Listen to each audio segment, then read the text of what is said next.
Senator Whitehouse.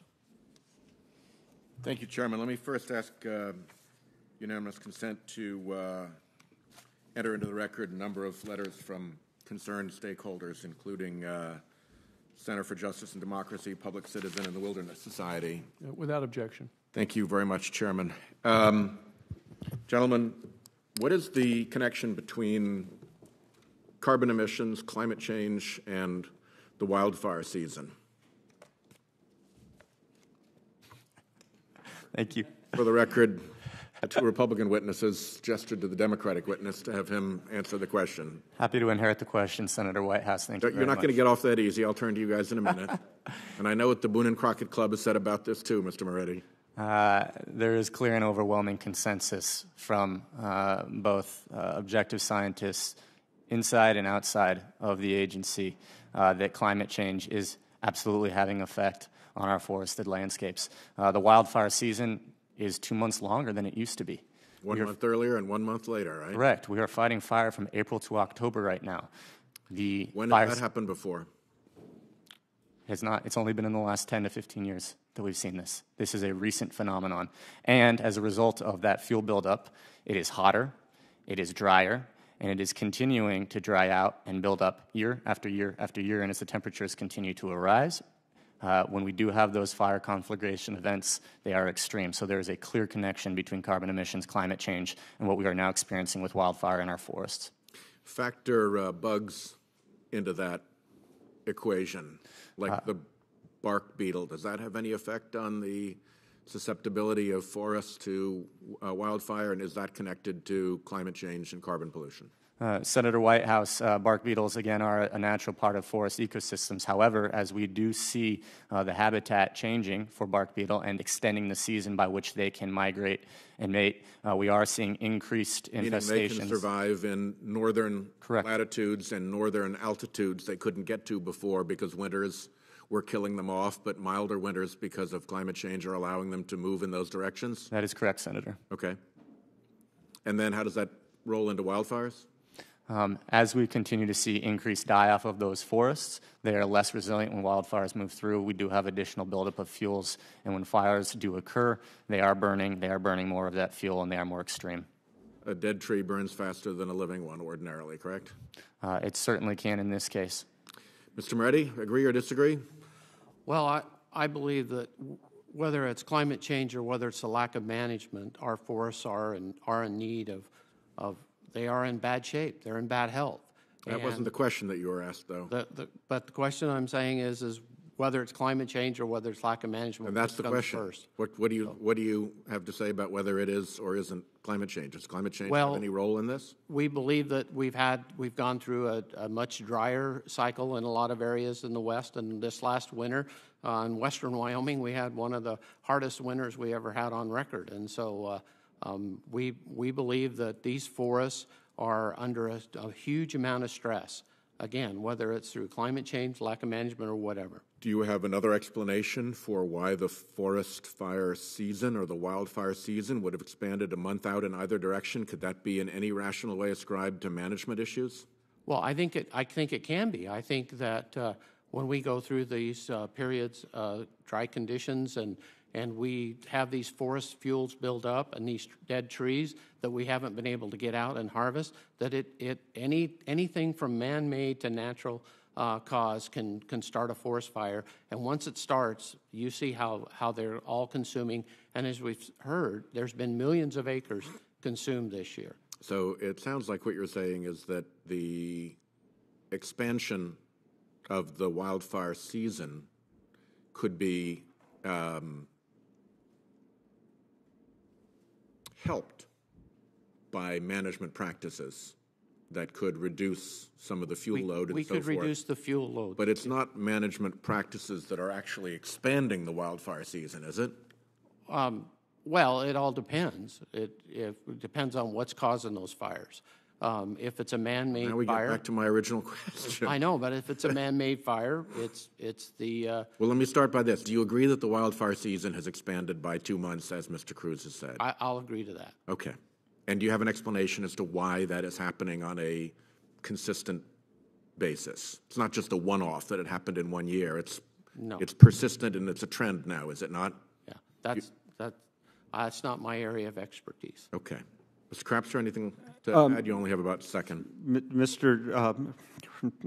Chairman, Senator, I think if we look at the wildfire season over the last 50 years, we have seen an increase in the fire season.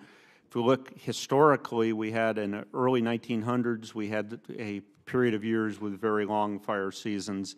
I'm not an expert in carbon. I'm not an expert in climate change. I do know that investing in forest management means healthier forests, less fires, less carbon emissions. I do know that. Thank you, Chairman. Thank you to the witnesses. Thank you very much, Senator Whitehouse. Senator Whitehouse.